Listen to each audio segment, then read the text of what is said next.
How's it going, people? Welcome back to the channel and welcome to another video on my VW Polo 9N. In this video, I'm going to be talking you through something that I get so many questions about on Instagram, on Facebook, on Twitter even. I've had a few DMs about it, and obviously in the comments on YouTube. Is the VW Polo 9N a good first car? Some of you might be asking the question, well, JB, you drive a VW Polo 9N, and if more people drove them like you did, then you'd probably have more subscribers and more followers. And whilst yes, that may be the case, I'm actually not that biased towards the VW Polo, simply because my best friend also had one as his first car, and I actually didn't have mine as my first car. And since my best mate had one as his first car, it has to be a bad first car. It's as simple as that. Whatever I say in this video, it's a bad first car. No, but jokes aside, honestly, I'm going to give it a fair review and basically tell you whether or not I think this is a first car based on what I thought a good first car was when I was looking for a first car. And I'll add in a bit of my experience having driven for 5 years now. Topic of the week this week: what would be your absolute ideal first car? If you could have any car as your first car, what would it be? Let me know in the comments down below and we'll have a chat about it. As always, remember to like, comment, subscribe, all that great stuff, and without further ado, let's get into the video.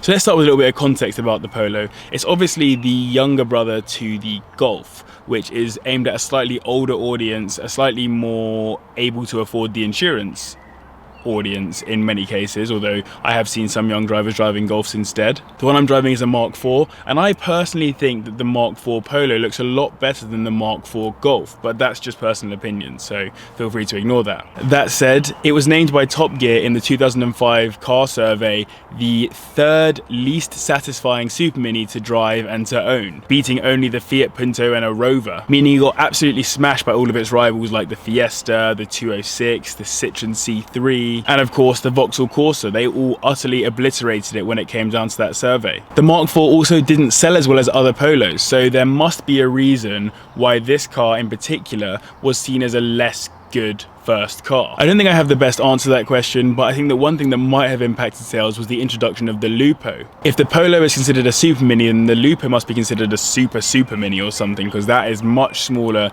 than the Polo and probably dragged away some of the potential customers for the Polo. So it's not necessarily that this car was that bad, it was just the Lupo also took some of the people that would have bought it. Overall, it actually received pretty bad press as a car compared to a lot of other Polos in the past and ones that have come since. Obviously I didn't get to see that in person really because I was only 7 years old when this car came out, but the main point is it didn't do very well. And though I could be sad about driving the third least satisfying Super Mini to own, I actually quite like the car, and that has come over time because I didn't like the car that much when I first got it, but over time I've grown into it and I've gotten to love it. So let's get right into the meatiest question that I think young drivers have when it comes to buying their first car: insurance. In a previous video, I compared the insurance from the Polo to other cars in its category, and though it came out with higher insurance than a Vauxhall Corsa and a Renault Twingo, it's actually much better than cars like the Honda Jazz and the Ford Fiesta and the Renault Clio when it comes to insuring. On top of that, I did some quotes for this video against its peers within VW, so the Lupo and the Golf. As a 17-year-old with no years of no claims discount, I got a Polo quote for £1,385. I got a Lupo quote for £1,356, and I got a Golf quote for £1,771. The Polo is an insurance group 4, but we know that doesn't really mean anything when it comes to insurance, and especially with older cars it's often quite difficult to still get cheap quotes on them compared to newer ones, so I would say that actually the Polo is a pretty good deal when it comes down to it. Add on the fact that you can get one of these for under £1,000 and you're literally winning when it comes to insurance. When I was looking for my first car, usability was one of the key features that I should have thought about, and ultimately I got very lucky with my Fabia Estate because it's one of the most usable cars you can have when you're 17 years old. But I think it's something that gets overlooked by a lot of young drivers who just want something that's super nice or super good looking. The Polo does work very well, it has to be said. It's nowhere near as good as the Fabia was, it's nowhere near as good as some newer cars might be, but as an overall, it's really not that bad in terms of its usability. You can fit 5 people in the car nicely, especially if you go for the 5-door version rather than the 3-door, which people have to clamber over seats and stuff. The boot space isn't awful, but it's not massive. If you've seen my previous video where I reviewed the Polo in full, you'll see that I can actually fit in the boot of the car, which is not bad, and I was able to bring most of my university room to and from in the car. It's generally quite usable, especially with the back seats down. It's very easy to park the car, it fits into spaces super easily when it comes to parallel parking or bay parking, so that's nothing to worry about there, especially if you're slightly more worried about those kinds of things. I think the key thing is that the Polo 9N is an old car. This is a 2002 plate Polo.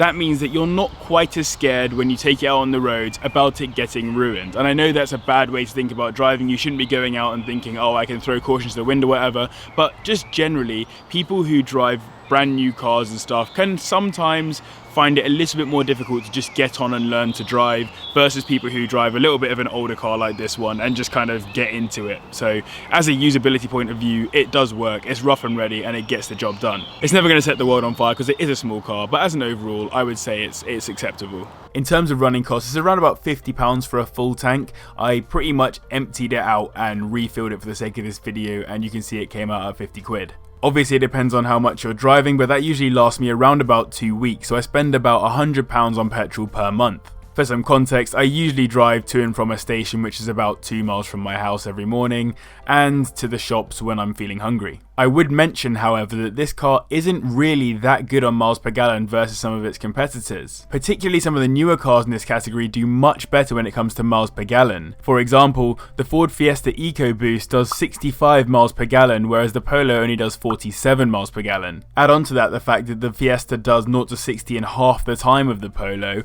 and suddenly you've got a car that is both quicker and more economical. That said, some have questioned the reliability of those 1 litre EcoBoost engines, whereas the 1.2 in the Polo has been generally quite a reliable choice. Let's talk a little bit about maintenance. So I have the 1.2 litre 3-cylinder 6-valve engine that puts out around 54 brake horsepower. This is not a lot, but what's important is that compared to the 12-valve engine that you get for the 1.2 that puts out 63 brake horsepower, this has spat out so many fewer coil packs, if that makes any sense. In my previous car, the Skoda Fabia Estate, I was spitting out a coil pack once every maybe 7 to 8 months of ownership.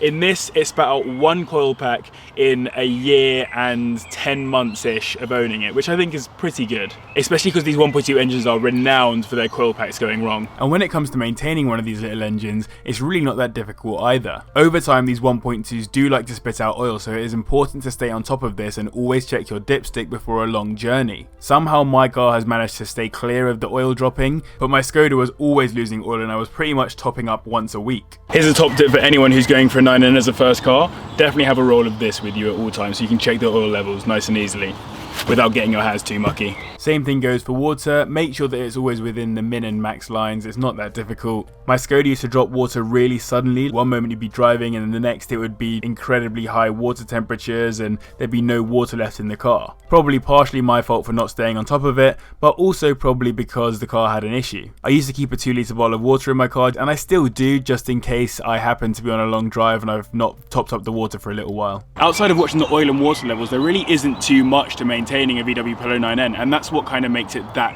super simple first car for you to go and buy. So in terms of maintenance, for me at least, it's been a great car. One thing I would mention about maintenance though is that this car is obviously very small, but it doesn't feel that small inside, and that's because it pushes everything that is important for you to work on or maintain to the absolute edges of the car into really small spaces, so it's quite hard to work on some parts of this car. You might have seen in some of my previous videos that I've been working on bits of the car where you have to sort of twist your hand to the most awkward angles to try and make changes or unscrew a bolt or pull something out, and that's literally just because VW have prioritized space for the driver and passengers over space for the important parts of the car. This can be quite annoying, but it depends on how much you plan on working on your car. So even tyres are super cheap. For all 4 corners on my car, it was £260 for a set of Toyo T1Rs, which is super good, and I know that I got that at kind of trade price, but you wouldn't be expecting to pay any more than that, and if you're going for sort of the cheap and cheerful options, then you really won't be spending much money on tyres. Important to note that the car doesn't really have enough power to burn through tyres anyway, so it's not really that much of an issue. Now, safety is something that's obviously really important whenever you buy a car, whatever age you are, but when it comes to your first car,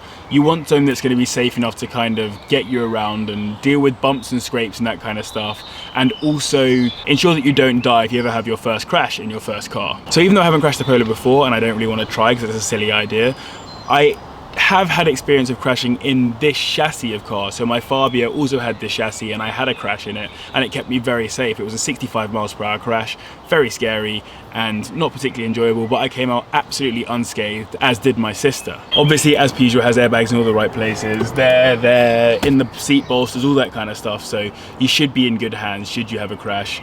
Obviously, not wishing that upon anyone. So something else that I think is important as a first-time driver is comfort. You want a car that gets you from A to B in comfort, because most of the time you can't get a car that gets you from A to B with that much speed. So obviously I've changed the seats in this car. If you've watched one of the videos, I swapped them out for the GTI seats. The original seats I don't think were very comfortable, so that's a definite downside of the VW Polo. It was the same in the Fabia. These VW group cars just really lack a nice seat to sit in, and other people might find it different, but for me, as a 6-foot male, I'd sit in the car on a long journey and I'd find that my back would really hurt by the time I got to the other end. Even if the journey was sort of just like an hour and a half long, I'd get to the other side and my back would be killing me. And it has been such a difference putting these into the car as opposed to the old ones that were in here already. As I mentioned before, the car is surprisingly spacious inside for something that's quite small. It's a little bit TARDIS-esque. If I put the front passenger seat into a position where both the front and rear person will have space, this is how much space I get in the front, and this is how much space I get in the back, and I'm a 6-foot male with pretty long legs. Obviously this is by no means luxury, but there's no need to amputate your legs in this car. I would say that on longer journeys, particularly if you're sitting in the back, you might want to stop off at a service station, get out of the car and stretch your legs, but overall it's not that bad.